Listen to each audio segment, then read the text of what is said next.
Therefore, Musa a.s. is the most spoken of, and other Israelite prophets are the most spoken of. Now, there are certain things that we know about the Bible. The Bible is not the Injil, nor is the Bible necessarily the Torah. Okay? But when we think about the nation that came before us, it is the nation of Musa a.s. They are spoken, Allah speaks about them greatly in the Quran. In Surah Baqarah, Allah says a specific behavior that they had with their books. A specific behavior, their relationship with their books, with their scriptures. And the Quran says, وَمِنْهُمْ أُمِّيُّونَ لَا يَعْلَمُونَ الْكِتَابِ إِلَّا أَمَانِيٌّ وَإِنْهُمْ إِلَّا يَظُنُّونَ. Now this is the Israelites. And Allah subhanahu wa ta'ala says, and amongst them are unlettered ones. They're not very well versed. Meaning with regards to the scripture. They don't know the scripture well. Except, إِلَّا يَظُنُّونَ. Except, إِلَّا أَمَانِيٌّ. Except that they wishful thinking. They don't know the scripture well, except what they do know is just wishful thinking. وَإِنْهُمْ إِلَّا يَظُنُّونَ. But then Allah says, but their wishful thinking is just their speculation. Now today, if somebody comes to a normal Muslim gathering and says, hey, what do you think about this verse? What is Allah saying here? What do most people do? You know, brother, I think this is what it's saying. My question is, why does Allah talk about the Israelites so much in the Quran? Why does Allah talk about the Israelites so much in the Quran? First, because they're the nation before us. We are closest to them. Because of that, it is likely that we repeat what? Same mistake, right. Likewise, it is common that we repeat the same mistakes.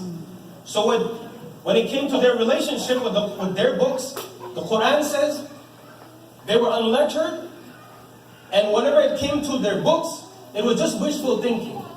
And whatever wishful thinking that they had was just assumptions, speculation.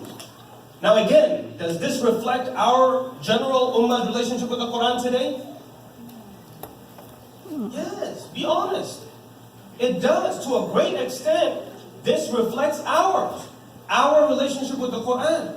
Abdullah ibn Abbas radiallahu ta'ala anhu, he commented on this ayah and he said, إِنْهُمْ عَارِفِينَ مَعَانِيَ الْكِتَابِ يَعْلَمُونَ حِفْظًا وَقِرَاءَةً بِلَا فَهْمٍ وَلَا يَدْرُونَ مَا فِيهِ. Because when it comes to them, they know how to recite. They know how to recite. قِرَاءَةً وَحِفْظًا. They know how to recite and they memorize it also. وَلَا يَدْرُونَ مَا فِيهِ مِنْ مَعَانِيَ. But they don't know what the Quran is, what their books are saying to them. They don't comprehend the books that Allah has given. Now again, the brother answered me in the beginning, what is the purpose of the Quran? Of course, is to read when my uncle passed away. That's the purpose of the Quran. That's the purpose of the Quran. When somebody passes away. When in reality, the Prophet ﷺ never did that. This idea, right? I'm not going to get into that. But my point is, what is the purpose of the Quran?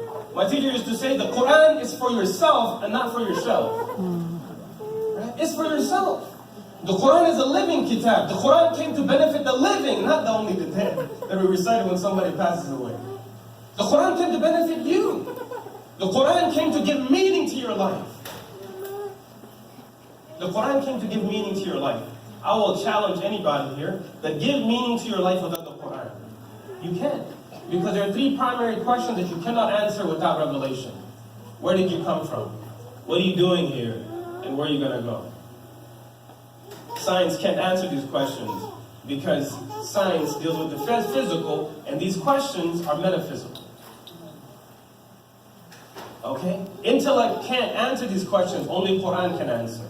Only revelation from Allah subhanahu wa ta'ala can answer. The Quran is for the living. The Quran came, what is the purpose of the Quran? It's right in the beginning. Somebody said it in the beginning. What is the purpose of the Quran? Guidance. Guidance. Hidayah. Alif Lam Mim, ذَلِكَ الْكِتَابُ لَا رَيْبَ فِيهِ Hudan. Hudan. Hudan lil-muttaqeen. It's a guidance. But Allah didn't say Hudan lil-nas necessarily in the beginning. Because for Quran to be your guide, you have to choose. You have to choose the Quran to be your guide. I have to choose the Quran to be my guide. And that's what we're doing here tonight. Here, by supporting Nur al-Quran, we are choosing the Quran to be our guide and guide for many of people to come behind us and after us. May Allah subhanahu wa ta'ala bless the entire organization. Ameen. Ameen ya Rabbil Alameen. So again, brothers and sisters, a behavior that the previous generation, the previous nation had with their scripture was that they read it and they memorized it. But is that the purpose of the Quran? No. Of course, reading it is virtuous, memorizing is very virtuous, but the purpose of the Quran is not only to read and memorize. On a tangent, even today, the idea of hifz in our community is very rampantly going, alhamdulillah. But today we're seeing children are memorizing Quran, but they have no relationship with the Quran. It's an epidemic. The purpose of the Sahaba was not, you never seen the Sahaba compete to become Hafiz. No. You saw them compete to practice the Quran, comprehend the Quran. That was their competition. Nur al-Quran is here tonight to ask from me first and all of you to join this struggle of theirs, this dream of theirs, this vision of theirs, to provide services, to allow you to not only read the Quran with tajweed, because that's a service they provide. And yes, even at the very basic level of relationship with the Quran is what? Reading the Quran. Now let me tell you something. One day I went into a masjid, and I don't know if it was the imam or someone else, and the imam started, and I'm not going to finish the whole, he says, Alhamdu, Alhamdu. Alhamd is ha. Alhamdu, Alhamdu. Alhamd means praise and thanks. Okay? Alhamdulillah. All praise and glory, or all praise and thanks belongs to Allah. That's hamada. Hamada, with the small ha, hamada means destruction, to annihilate something, to obliterate something. Now imagine this imam, he said, Alhamdu, and then he said, Lillah. Instead of saying all praise to Allah, he's saying all destruction to Allah. Tajweed is important. You know, for me personally, I say the least we can do is present ourselves in front of Allah subhanahu wa ta'ala and say, well, Allah, I tried my best to build a relationship with the Quran. And that's again what I'm going to remind myself and all of you. Brothers and sisters, tonight we're not here to say that you have to give everything and be your best. No. We're saying, do what you can. Give what you can. Help as much as you can. Build your relationship with the Quran and with Nur al-Quran to the best of your ability. Ittaqullah mastata'tum. Build a relationship with Allah to the best of your ability. My teacher, he studied in Syria. May Allah bless the people of Syria. May Allah bring ease and tranquility to the people of Syria.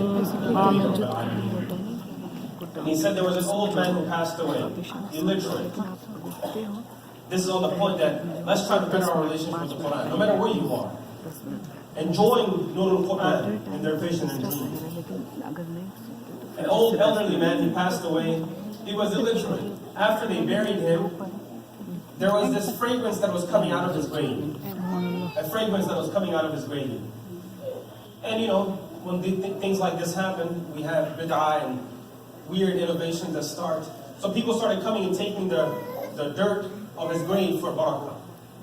Okay?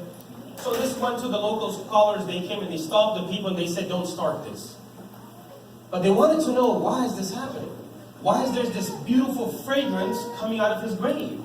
So they went to his wife and they said, what is it about your husband? What is it that he used to do? And as any spouse, she said, I don't know what he used to do. I don't know what he used to do. Okay. So she didn't know. She said, I don't remember anything specific. I don't remember anything specific. They said, no, there has to be something about him. What is it? And she thought long and hard, and then she said, you know what? Come with me. And she went to in the corner of the room, and she uncovered a book, an old book, torn up. And she said, this book, this is the Quran. My husband was ummi, he was illiterate. He didn't know how to read the Quran. But every day I would see him, he would open the Quran, and he would go page by page, line by line. And he'd start in the morning. And he would say, pointing at the first line, هذا كلام ربي. These are the words of my Allah. هذا كلام ربي. These are the words of my Allah. هذا كلام ربي. These are the words of my Allah. That's all he did. He didn't know how to read. But he did to the best of his ability. He loved the Quran dearly. He would open the Quran and he would just point and say, these are the words of my Allah. These are the words of my Allah. And Allah has blessed him. From an apparent level, Allah has blessed him in this world either. So brothers and sisters, I close with, we are here tonight to not only help Nur al-Quran, but to help ourselves. Whenever in the Quran Allah subhanahu wa ta'ala talks about jihad and giving effort and making effort, there's two types. One is with your physical body, and one is with your wealth. So may Allah enable all of us to fulfill that command of Allah subhanahu wa ta'ala that we contribute in every means. Ameen Rabbil Alameen.